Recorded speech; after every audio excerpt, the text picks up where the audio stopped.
Hello दोस्तों, आप सभी लोगों का बहुत बहुत स्वागत है, अभिनंदन है। एसएससी जीडी 23 मई के पहले शिफ्ट का एग्ज़ाम ख़त्म हो चुका है। और दोस्तों, आज के पेपर में इस क्लास के माध्यम से जितने भी क्वेश्चन पूछा गया था, एक ही क्वेश्चन में आप सबके बीच में जो कि डिस्कशन कराने वाले हैं। तो पहला दोस्त क्वेश्चन पूछा गया था कि निम्नलिखित में से किसे पूर्व पहाड़ियों यानी कि पूर्व घाट का दूसरा नाम या एक प्रमुख भाग के नाम से जाना जाता है। इनमें से दोस्तों 4 ऑप्शन दिया गया था, नीलगिरी, मैकाले, नल्लामलाई और अनामुड़ी। तो यहाँ पे याद रखिएगा, नल्लामलाई इस क्वेश्चन का राइट आंसर आ जाएगा। ठीक है, यानी कि आज के पेपर में पहली बार दोस्तों पहाड़ी वगैरह से क्वेश्चन ये पूछा गया था, जो आप सब लोगों को थोड़ा सा ध्यान देना है। अगला क्वेश्चन ये रहा था कि औपचारिक शब्द का सही विलोम शब्द चुनिए। अगर मैं औपचारिक की बात करूँ ना, देखो यहाँ पे असामाजिक, औपचारिक से असामाजिक का मतलब कुछ नहीं बनता, तो यहाँ पे आप काटो।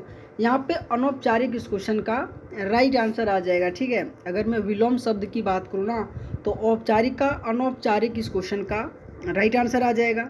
अगला क्वेश्चन पूछा गया था कि संसद में निम्नलिखित में से कौन सा प्रश्न का प्रकार नहीं पूछा जाता है।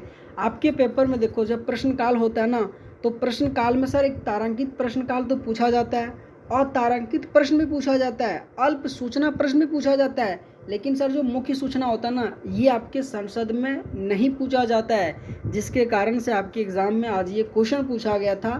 तो यहाँ पे क्या करनी है, ऑप्शन नंबर डी इस क्वेश्चन का राइट आंसर आ जाएगा। ठीक है, कि संसद 3 प्रकार में प्रश्न पूछा जाता है, पहला तारांकित प्रश्न, दूसरा अतारांकित प्रश्न और तीसरा अल्प सूचना प्रश्न, जो कि इस क्वेश्चन का बढ़िया तरीके से आप सब लोगों को ध्यान से याद रखनी है।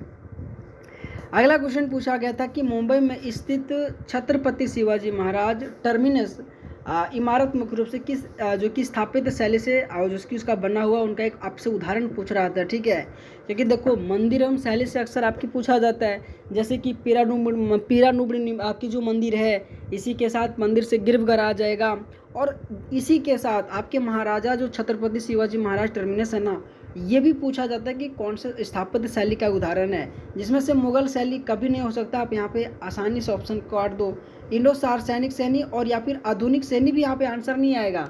तो बोले सर आंसर यहाँ पे क्या आ जाएगा, बोले सर आपके ऑप्शन नंबर बी आ जाएगा, यानी कि इंडो गोथिक या फिर विक्टोरियन गॉथिक शैली इस क्वेश्चन का राइट आंसर आ जाएगा। ठीक है, अगर दोस्तों आप सबको ये क्लास अच्छा लग रहा होगा, तो आप सभी लोगों से रिक्वेस्ट है यार, आप वीडियो को लाइक करके चैनल को ज़रूर सब्सक्राइब करना। ठीक है दोस्तों, ये जितने भी क्वेश्चन है ना आपके एग्ज़ाम का पेपर का क्वेश्चन है, और जिन भी दोस्तों का आने वाले शिफ्ट में पेपर है, ये क्लास आपके लिए बहुत इंपॉर्टेंट है। जितना हो सके दोस्तों मैं आप सबके लिए कर रहा हूँ। ठीक है, तो आप सभी लोगों से रिक्वेस्ट है, एक सब्सक्राइब जरूर करना। ओके, अगला क्वेश्चन पूछा गया था कि अकबरनामा के तीसरे खंड को किस नाम से जाना जाता है।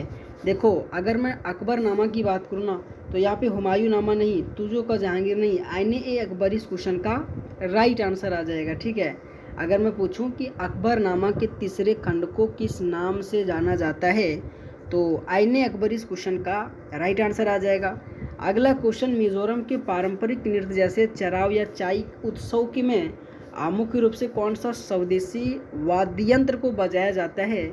सबसे पहले पूछा जाता है कि चराव लोक नृत्य कौन से राज्य में सेलिब्रेट किया जाता है, तो वहाँ पे मिजोरम आ जाएगा। लेकिन ये सर चराव में कौन से वाद्य यंत्र के रूप में सेलिब्रेट किया जाता है, बोले सर सितार नहीं, यहाँ पे खुवांग इस क्वेश्चन का राइट आंसर आ जाएगा। और ये क्वेश्चन आपसे बना होगा, मैं उम्मीद करता हूँ, क्योंकि मिजोरम से खुवांग से एक बार नहीं कई बार आपके एसएससी में क्वेश्चन पूछा जाता है। तो यहाँ पे आपके ऑप्शन नंबर 20 क्वेश्चन का राइट आंसर आ जाएगा। अगला क्वेश्चन पूछा गया था कि free and open Indo Pacific पहल की शुरुआत किस देश ने की थी।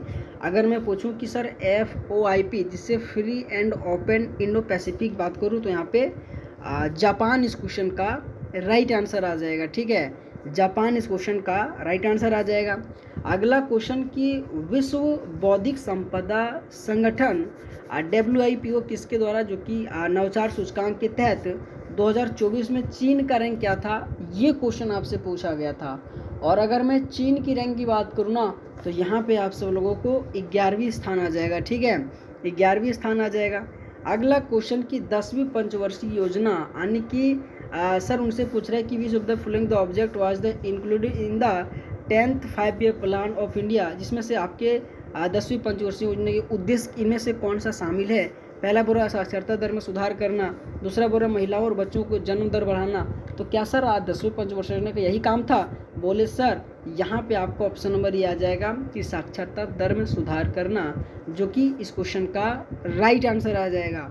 और दोस्तों आपके पेपर में अब से मतलब कल या परसों से मतलब दोस्तों आपके पेपर में 22 मई से, ठीक है, 22 मई से जनगणना से भी क्वेश्चन थोड़ा और पंचवर्षीय योजना से हर एक शिफ्ट में पूछा जा रहा है। तो एटलीस्ट आप सबको 5 ईयर प्लान जरूर पढ़ के जाइएगा। सबसे इम्पोर्टेंट कि सर कौन से पंचवर्षीय योजना, उनका उद्देश्य क्या था, उनसे उद्देश्य से ज़्यादा क्वेश्चन पूछा जा रहा है। अगला क्वेश्चन पूछा गया था कि वर्ल्ड इकोनॉमिक फोरम द्वारा जारी ग्लोबल एनर्जी ट्रांजैक्शन इंडेक्स 2025 में चीन का स्थान क्या है? तो यहाँ पे 12वां स्थान आ जाएगा, ठीक है, यहाँ पे 12वां स्थान आ जाएगा। अगला क्वेश्चन ये रहा कि भारत में राष्ट्रीय बहुआयामी गरीबी सूचकांक निम्नलिखित में से कौन सी संस्था के द्वारा जारी किया जाता है? अगर मैं राष्ट्रीय बहुआयामी गरीबी सूचकांक की बात करूँ ना तो यहाँ पे नीति आयोग आ जाएगा। और नीति आयोग दोस्तों इसका जो कि 2015 में इसकी स्थापना हुआ था, ठीक है। अगर मैं पूछूं तो सर नीति आयोग को 2015 में इसकी स्थापना हुआ था, जिसका अध्यक्ष पीएम होता है। अगर मैं आरबीआई की बात करूँ तो 1934 में इसका एक्ट आया था, 1935 में इसकी स्टैब्लिश हुआ था और 1949 में सर इसकी राष्ट्रीयकरण हुआ था, जो बहुत बार आपके पेपर में इनसे क्वेश्चन पूछा जाता है। अगला क्वेश्चन ये रहा कि भारत में राजनीतिक दलों को चुनाव जो कि चिन्ह का आवंटित किसके द्वारा स्वीकार किया जाता है? और सर जो इलेक्शन कमीशन होता है ना, इन्हीं के द्वारा राजनीतिक दल का जो चुनाव होता है सो स्वीकार किया जाता है। अगला क्वेश्चन कि जनवरी 2025 में भारतीय वायुसेना के पश्चिमी वायु कमान के एओसी इन सी के रूप में किसे पदभार संभाला है? देखो दोस्तों अगर मैं यहाँ पे बात करूँ कि भारतीय वायुसेना के पश्चिमी वायु कमान, ठीक है, तो यहाँ पे एयर मार्शल जितेंद्र मिश्रा इस क्वेश्चन का राइट आंसर आ जाएगा, जो आपके पेपर के लिए बहुत इंपॉर्टेंट है, याद रखिएगा। अगला क्वेश्चन सर्विस लाइन किस खेल से संबंधित है? आपके लिए दोस्तों ये थोड़ा सा नया हो सकता है, क्योंकि सर्विस लाइन दोस्तों आपको नहीं भी पता होगा ना तो आपके पेपर के आज के क्वेश्चन में पूछा गया था, तो बैडमिंटन आ जाएगा। बाकी बात दोस्तों आप सबको अगर क्लास अच्छा लग रहा हो ना तो एक सब्सक्राइब जरूर करना, ठीक है। अगला क्वेश्चन ये रहा कि स्वच्छ भारत मिशन ग्रामीण कार्यक्रम किस मंत्रालय द्वारा कार्यान्वित किया जाता है? देखो स्वच्छ भारत मिशन किसके द्वारा किया जाता है? बोले सर ग्रामीण विकास मंत्रालय, आवास एवं शहरी जल शक्ति, पंचायती राज मंत्रालय। बोले सर यहाँ पे पंचायती राज मंत्रालय से क्या मतलब है? तो सर जब इसका मतलब ही नहीं तो इसको क्यों हम देखेंगे? तो बोले सर ऑप्शन को पहले काटो, ठीक है, यहाँ पे पंचायती राज को सबसे पहले काटो।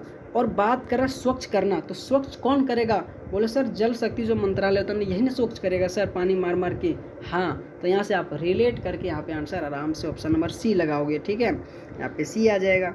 और इस क्लास का अंतिम क्वेश्चन भी ये रहा कि दिल्ली के प्रथम जो किला ना लालकोट का निर्माण किसने किया था? तो अनंग पाल तोमर के द्वारा किया गया था, जो आपके पेपर के लिए इम्पॉर्टेंट है।